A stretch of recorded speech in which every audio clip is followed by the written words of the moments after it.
That's right. He's making progress and he's doing better, but he was not out there today. Again, this was an extra practice day, a little bonus day coming out of the bye. So he still has plenty of time to get ready to return to his QB2 role by the time that they go to New York and face the Jets on Sunday.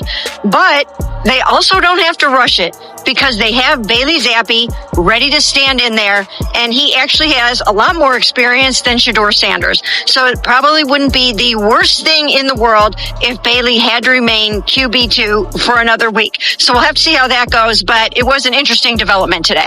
Mary Kay Cabot just dropped another bomb. Ahead of the Jets game, she claims Shedeur Sanders' injury is too serious for him to start. But wait a second. Shedeur himself never said that. He only mentioned he's been getting treatment, not that he's too hurt to play. In fact, we've seen him practicing, saying he's getting ready for big things. So, what's really going on here? Is Mary Kay pushing another fake injury story to cover up Stefanski's refusal to start Shedeur? Or is he actually more hurt than we know? This twist just made everything way more suspicious. Shedeur Sanders rants. Now, Shedeur Sanders has to make sure he's 100% ready to go, and I'm sure he's going to do that. He's been doing it all through this bye week. We saw that numerous times on Twitch, along with that meeting with primetime Deion Sanders out there in Colorado, because Coach Prime also mentioned that Shedeur Sanders was getting treatment, which is very important.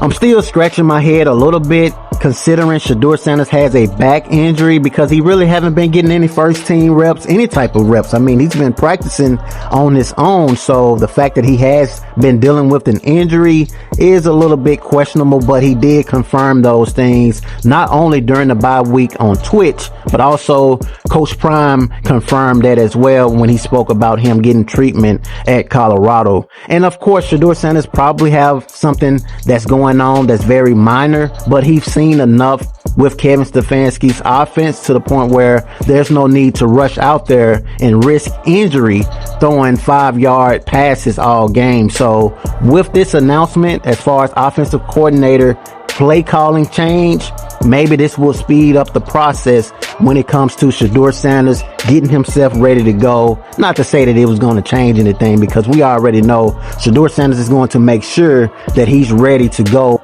Mary Kay Cabot once again proves she'll say anything to keep Shedeur Sanders out of the spotlight. She tries to sound objective, but every word reflects the same old agenda, downplaying Shedeur's progress and hyping someone else just to justify Stefanski's poor decisions. She keeps saying he's making progress, like that's a compliment, but then immediately reminds everyone he wasn't out there today, as if that somehow proves he's not ready. What she conveniently leaves out is that it wasn't even a full practice day, just a light extra session.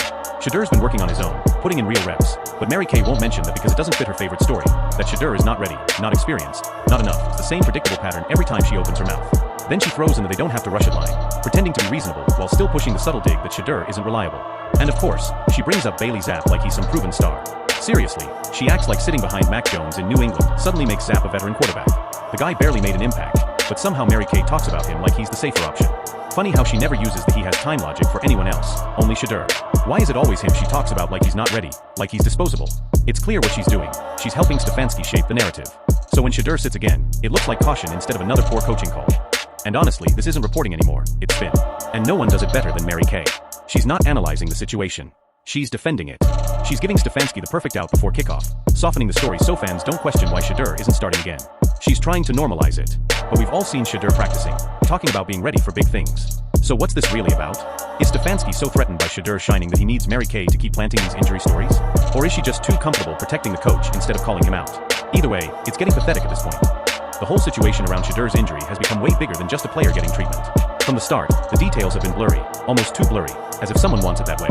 We've seen Shedeur himself talking about getting treatment during the bye week, and even Coach Prime confirmed it while mentioning Shedeur's visit to Colorado. But here's where it gets strange.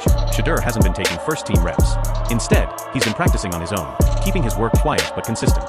That alone raises eyebrows. If he's really that hurt, why is he still training? And if he's not that hurt, why isn't he allowed near the first team? Everything points toward hidden tension between the player's determination to prove himself and the coaching staff's decision to keep him sidelined under the cover of precaution. And now it all feels like part of a larger game being played behind closed doors. Because if the injury is as minor as it seems, why does Mary Kay keep making it sound serious? Why is Stefanski pretending there's no rush when Shedeur himself says he's getting ready? Why are we seeing him practice, moving fine, and still hearing he's not ready? And what about this new offensive coordinator change? Is it really about fixing the offense or just another excuse to delay Shedeur's comeback? Too many questions, too few real answers. The truth might be that Shedeur is fine, not perfect, but ready enough. And maybe that's exactly what scares them, because if he steps back in and performs, it blows up the entire injury narrative they've been feeding everyone.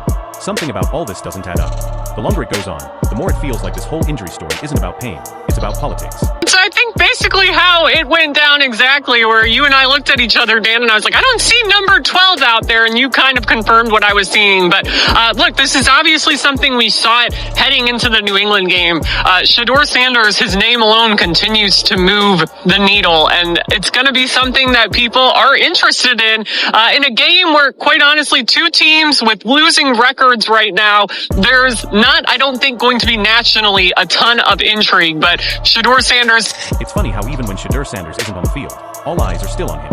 The moment reporters realized number 12 wasn't out there, the energy shifted. Because no matter what anyone says, Shedeur is the story. His name alone brings attention, headlines, and pressure that most players couldn't handle. But he handles it with sheer confidence. Even in a game between two struggling teams, everyone's still talking about him. Not the scores, not the matchups, just Shedeur. And that tells you everything. He's become bigger than the situation Kevin Stefanski is trying to trap him into. The media can pretend this is just about an absence, but deep down they know people tune in for Shedeur, for his talent, his story, and the way he's being held back despite doing everything right. He's been training, staying focused, putting in the work, and still managing to keep fans hooked without even stepping on the field. That's star power. And maybe that's what really bothers them, that even when Shedeur is quiet, he still owns it all. Today, as reported, Cleveland Browns head coach Kevin Stefanski said he will step down and allow Tommy Rees to take over play calling, which should have happened from the start because Rees is the offensive coordinator. This move, long overdue in the eyes of many fans and analysts, could finally change the Browns' struggling offense. Stefanski has officially stepped down from play calling duties, handing it over to Rees. The timing is no coincidence.